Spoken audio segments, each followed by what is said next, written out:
Chicken packet recipe எப்படி பண்ணலான்னு பார்க்கலாமா? இது வந்து ஸ்கூலுக்கு ஸ்நாக்ஸாக கொடுத்து விடலாம், ஈவினிங் ஸ்நாக்ஸுக்கு இல்லை லஞ்சுக்கு கூட கொடுத்து விடலாம். ஸோ அது எப்படி செய்யலான்னு பார்க்கலாம். இப்போ சிக்கன் நான் போன்லெஸ் சிக்கன் எடுத்திருக்கேன். அதை நல்லா வாஷ் பண்ணிவிட்டு சின்ன சின்ன கியூபாக கட் பண்ணிவிட்டேன். இது கூட 1 ஸ்பூன் இஞ்சி பூண்டு பேஸ்ட்டு, கொஞ்சம் மஞ்சள்தூள், 1.5 ஸ்பூன் கபாப் மசாலா சேர்த்துட்டு நல்லா மிக்ஸ் பண்ணியிருக்கேன். இப்போ இது கூட தேவையான அளவு உப்பு, 1 ஸ்பூன் தனி மிளகாத்தூள் சேர்த்துக்கிறேன். எல்லாத்தையும் நல்லா மிக்ஸ் பண்ணிவிட்டு ஒரு 10 மினிட்ஸ் இதை வந்து ஊற விட்டுடலாம்.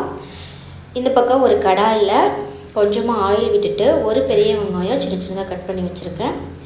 ஸோ அதை சேர்த்து நல்லா வதங்கினதுக்கப்புறம் இப்போ நம்ம வந்து ரெடி பண்ணி வச்சுருக்க சிக்கனையும் சேர்த்துட்டு நல்லா மிக்ஸ் பண்ணிவிட்டு மூடி போட்டு ஒரு 10 நிமிஷம் வேக விட்டுக்கலாம். தண்ணி எதுவுமே ஊற்ற வேணாம், சிக்கனில் உள்ள தண்ணியிலே நல்லா வெந்து வந்துடும். ஸோ இது மாதிரி நல்லா சுருள வெந்து வந்ததுக்கப்புறம் இதை எடுத்து ஓரமாக வச்சிடலாம்.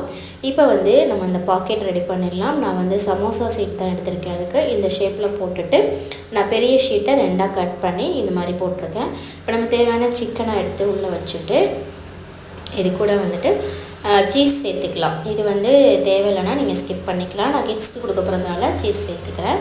சேர்த்துட்டு இப்போ வந்து நான் 1 ஸ்பூன் மைதா மாவில் கொஞ்சம் தண்ணி ஊற்றி மிக்ஸ் பண்ணி வச்சுருக்கேன். ஸோ இதை வந்து எட்ஜில் இப்படி தடவிட்டு 4 பக்கமும் தடவிட்டு இந்த மாதிரி க்ளூ மாதிரி ஒட்டி விட்டுக்கலாம். இப்போ வந்து சிக்கன் பாக்ஸ் வந்து ரெடி ஆகிடுச்சு. 4 எட்ஜ்லையும் தடவி இது மாதிரி ஷேப்பில் ஒட்டி விட்டுக்கலாம். இப்போ வந்து சூடான எண்ணெயில் போட்டு பொரித்து எடுத்தோன்னா சிக்கன் பாக்ஸ் வந்து ரெடி ஆகிடும். இப்போ எண்ணெயில் போட்டு பொரித்து எடுத்துக்கலாம். 2 சைடும் நல்லா ப்ரௌன் கலர் வர்ற வரைக்கும் பொரித்து எடுத்துக்கலாம். ஸோ இப்போ வந்து சூப்பரான சிக்கன் பாக்ஸ் ரெசிபி வந்து ரெடி ஆகிடுச்சு. ஸோ இது வந்து ஈவினிங் ஸ்நாக்ஸ்க்கு நீங்கள் ரெடி பண்ணி கொடுக்கலாம். டேஸ்ட்டு ரொம்ப சூப்பராக இருக்கும். ஸோ இது மாதிரி வீடியோஸ் பார்க்கணுன்னா நம்ம சேனலை சப்ஸ்கிரைப் பண்ணிக்கோங்க. இந்த வீடியோக்கு ஒரு லைக் கொடுத்துருங்க. இன்னொரு நல்ல ரெசிபியோடு உங்களை மீட் பண்ணுறேன். Bye bye.